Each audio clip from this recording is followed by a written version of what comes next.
Welcome to EJB Talks, Rutgers Bloustein School experts in policy, planning, and health, where we talk with our faculty and staff experts, as well as students, about how the fields of public policy, urban planning, public health, health administration, and public and urban informatics affect your lives.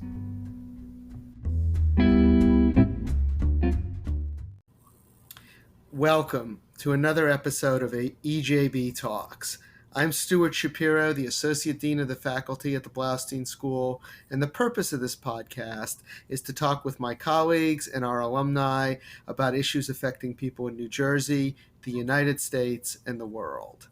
Covid-19 and the ensuing economic downturn have put enormous pressure on state governments. Simply put, COVID has increased the needs of the residents, while the recession has decreased the revenue sources that the state government relies upon. Richard Keevey is the former New Jersey budget director and comptroller appointed by governors from each political party. He was also the deputy undersecretary for finance at the Department of Defense and the chief financial officer at the Department of Housing and Urban Development. And lucky for us, he teaches budget and finance at the Bloustein School. Rich, thanks for joining us. Thank you for inviting me. Glad to be here, Stuart. We'll focus primarily on New Jersey today. Can you talk a little bit about the magnitude of the fiscal crisis that New Jersey in particular faces? Sure. As a result of the virus, current estimates are that we're going to be losing $10.1 billion of revenue over the next 6 to 18 to 24 months. And that's quite a drop of funds. Right. The budget of the state is, on an annual basis, approximately $40 billion. And I would say that this is an unprecedented situation. I happen to have been the budget director under Governors Kane and Florio, and both of them had big problems when they assumed office. And we looked at $3 billion problems that could face the state. And we addressed them by a series of budget cuts and increases in taxes, and we weathered the storm, so to speak. But this level is dramatic. $10 billion is a huge number, and the task is going to be, how do we provide as many services as we can and somehow get through this budget shortfall and the virus. So it's going to be a real challenge for the governor and the legislature. And they need to make sure that whatever they're doing to solve the current problem, they don't bury themselves or bury the state in the future. So that's my quick take on the problem from New Jersey. Yeah, that's a good assessment of the magnitude. I mean, 25% almost of revenue, it sounds like, going away. I should point out that we're not unique in this situation. There are many states that have the same problem. Especially the bigger states, California, New York, Virginia, Michigan, Ohio, all are facing similar kinds of problems. Right. Yeah. So this is a discussion and an issue that has nationwide implications, even though we'll focus on New Jersey. Right. When I think about budgets, and I think when most people think about their household budget or their personal budget, they think about it in two parts. You have money coming in and you have money going out. So let's start with the first. Are there ways to offset the decreases in revenue for what I think is going to be a recession that lasts several years at a minimum? Basically, there's two ways of doing it. One, raise more revenue, increase taxes, or what I would like to say, reduce the amount of tax expenditures in the budget, and we can get back to that later, or cut programs. They are the two fundamental basic ways of doing it. Incidentally, our governor has proposed at the moment that he may want to issue bonds to fill in the shortfall. He's talked anywhere between $5 to $10 to $12 billion of bonds to fill in the gaps. Mm-hmm. And we can talk about this in more detail later, but from my point of view, that is a big mistake, because once you issue those bonds for the 1 year, what do you do when the next year comes around? You have to fill that gap that was filled. So fundamentally, from my point of view, you've got to raise new revenue and cut programs. Very difficult decision. Now, you mentioned reducing tax expenditures. Can you explain for the audience what that means? Well, there's a lot of tax credits and deductions and built into the tax code that give certain people and certain corporations benefits. Mm-hmm. Some of the more easily understood ones is, when you file a New Jersey income tax and you're a senior or a veteran, you get certain tax deductions. Mm-hmm. Or certain items are not taxed. For example, in New Jersey, we do not tax food and clothing. I lived Right. for a time in Virginia, they tax food and clothing. So from the taxpayer's point of view, they like that. And the overall tax structure, that might be okay. But if we tax food and clothing, for example, the state would have another $3.5 billion without raising any rates. So there's Wow. lots of ways in which the revenues and taxes can be altered or changed that uh, are not easy decisions to make. Can you imagine if you're a taxpayer and you say, "Oh my lord, you mean we now have to pay a sales tax on food and clothing? We never did that before." Right. That's going to be politically challenging, I That's would correct. imagine. Now Um, I should point out, there's three basic taxes in New Jersey that support the state government, and it depends upon what you want to go into. But the income tax, the sales tax, and the corporation tax. That's almost 70% of all of our revenue. If something goes wrong in the economy, it's going to affect those three taxes. And that's the problem we're facing. That's where the $10 billion shortfall comes about. is there room for talking about increases in tax rates? Well, prior to the disaster facing the country, our governor wanted to increase the rates on the wealthy. Mm-hmm. Uh, we have a very progressive tax rate in New Jersey, and people in the lower income and middle income pay relatively low rates.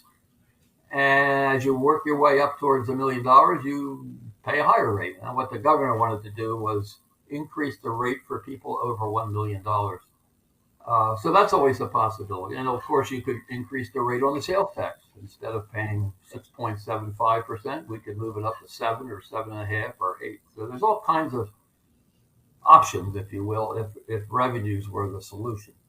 Right. Well, let's go to the other side of the ledger now. Um, where are the places, in your view, that the budget can be cut and the harm from those cuts would be the smallest? Let me start out by saying 72% of the New Jersey budget expenditures go outside of the state government in Okay. the forms of either state aid to municipalities, counties, and school districts. Almost $18 billion hit that category. So the state raises money, sends it back out to help local jurisdictions. And we have a whole series of grants that also leave the state government. The biggest one being Medicaid, where Right. we're reimbursing nursing homes and doctors and pharmaceuticals to care for those indigent folks who don't have their own coverage. Other big areas are in the grant area, higher education. We Right. provide aid to Rutgers and all the other colleges in the state, transit subsidies, and a whole myriad of nonprofit groups that provide direct services to clients. So those two, and the biggest part of the state aid is school aid. About 15, $17 billion goes back to school districts. The Right. remaining money in the budget, if you will, paying for state services, are mostly taken care of or spent for institutional care. Almost the majority of employees in the state are tied in one way or another with institutions, Mm-hmm. corrections, mental hospitals, centers for the developmentally disabled. So the point I want to make is a lot of the money leaves the state. And it's for programs that, if you could think about what I just said, do we cut higher education? Do we cut aid to school districts? Do we Right. cut aid to municipalities? It's very difficult choices. Sometimes people say, oh, it's easy to cut the state budget. Just get rid of all the fluff. Well, there is some fluff, I'm sure. But my point would be it could be very difficult and challenging to make sizable cuts to address the problem.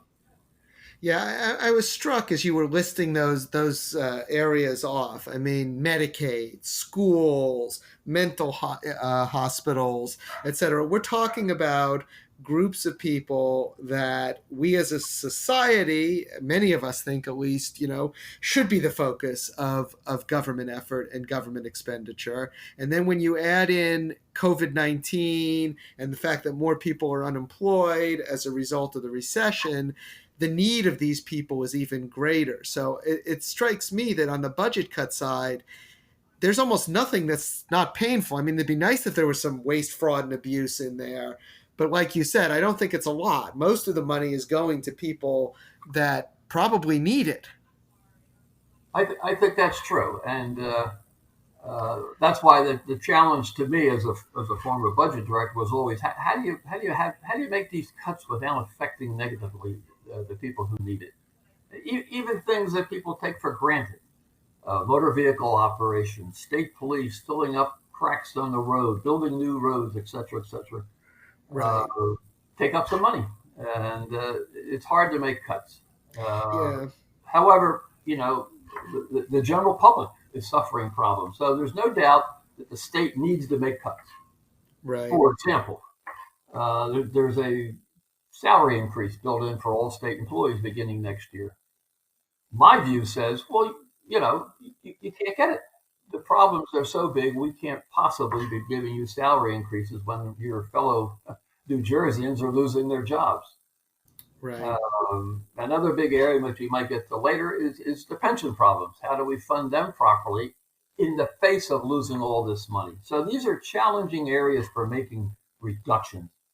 I always say to folks, the person who says, oh, just cut the budget and that solves the problem, really doesn't focus on where the money is going and who it's going to affect. Yeah, it's much easier to do that from the safety of your keyboard than it is Absolutely. when you actually have decisions to make. All right, well, you mentioned the pension, so let's go there now. You've described the pension fund as the 10,000-pound elephant in the room for New Jersey. What do you mean by that, and why do pensions pose a particular problem for New Jersey? New Jersey, depends upon what report you read, is either the worst funded pension system in the country or next to the worst. Who's our rival? Illinois. That's what I thought. Of course, Illinois is our rival in everything. I mean, I digress a little bit. We're not even in the same league with Illinois. I mean, they are so bad that it's amazing. And if we could ever solve our pension problem, we, as a matter of fact, aren't in that bad shape. But Right. having said that, pensions are about 54% funded. That means that we do not have enough money set aside to pay for commitments that we've made to current and future retirees who have entered into a contract with the state that they would receive these pensions. Right. And part of the problem is because for many years, prior governors failed to put into budget the amount of money that the actuary said should be put into the budget if you're going to have a properly funded system. So over the years, with a shorting of the appropriations, it created this long-range problem.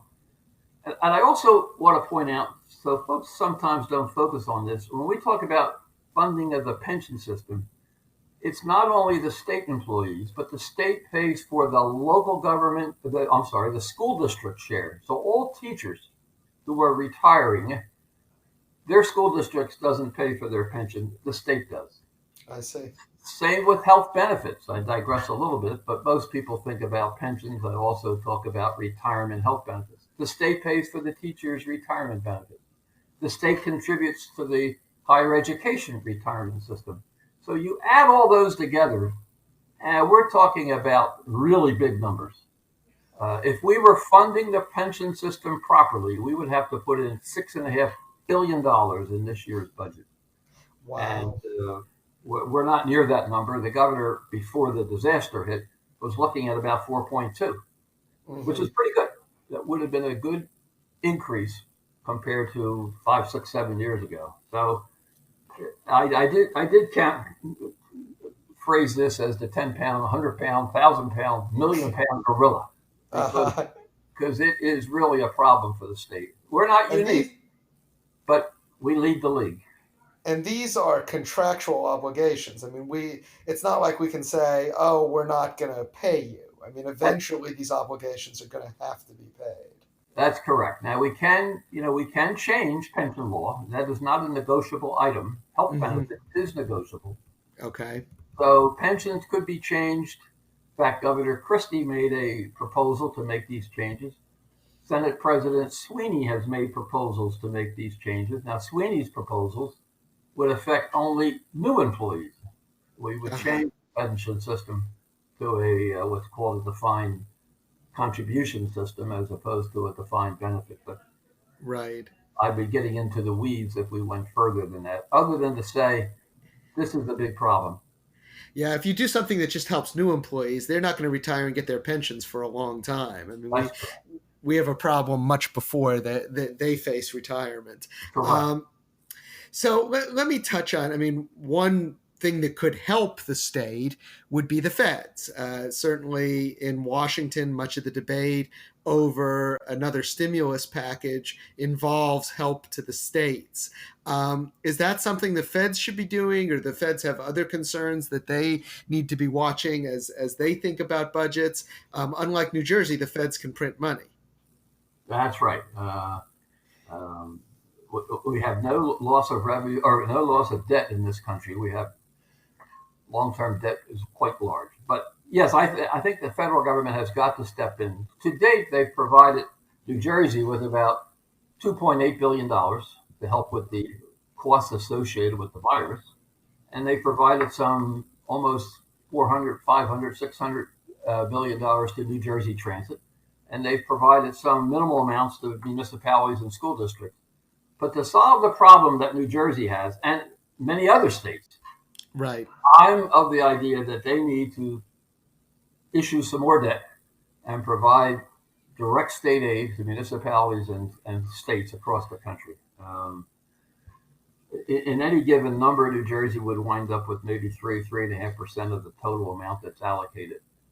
So to fill in these gaps, I think federal aid is critical, and the Congress has to step up in the next month or two to provide that money. They can't wait around. As you know from the beginning of our discussion, we're running into problems right now. Right. I mean, just doing quick math, if the feds decided to provide $100 billion in state aid and New Jersey got 3% of it, that's $3 billion towards our problems there. Right. Correct. Okay.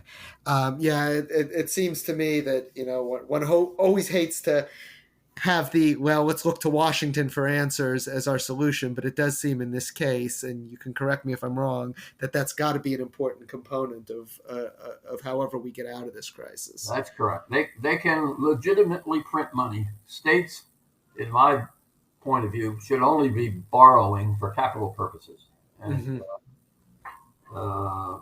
now, on that issue, Stuart, remember I mentioned to you if we sell bonds, Right. say we sell $5 billion of bonds and drop that money into the next budget, the following year, that $5 billion isn't there. Right. So what do we do the next year? Right. And that's why I argue for no sell of bonds. Solve the problem now. Raise some taxes if necessary. Cut some spending. Maybe even defer additional contributions into the pension system, and then pick up the problem later. But these are troubling times. Indeed they are. Rich, thank you very much for coming on with us today. This has been a very educational discussion, one that I think our listeners, many of whom are New Jersey residents, will profit from hearing. So thank you. You're quite welcome. I enjoyed it. I'd also like to give a big thank you to our production team, Tamara Swedberg, Amy Cobb, and Karen Olson. We'll be back next week with another talk from another expert at the Bloustein School. Thanks for listening and have a great 4th of July. Or hope you had a great 4th of July, because by the time you listen to this, it'll probably have passed. Happy Independence Day.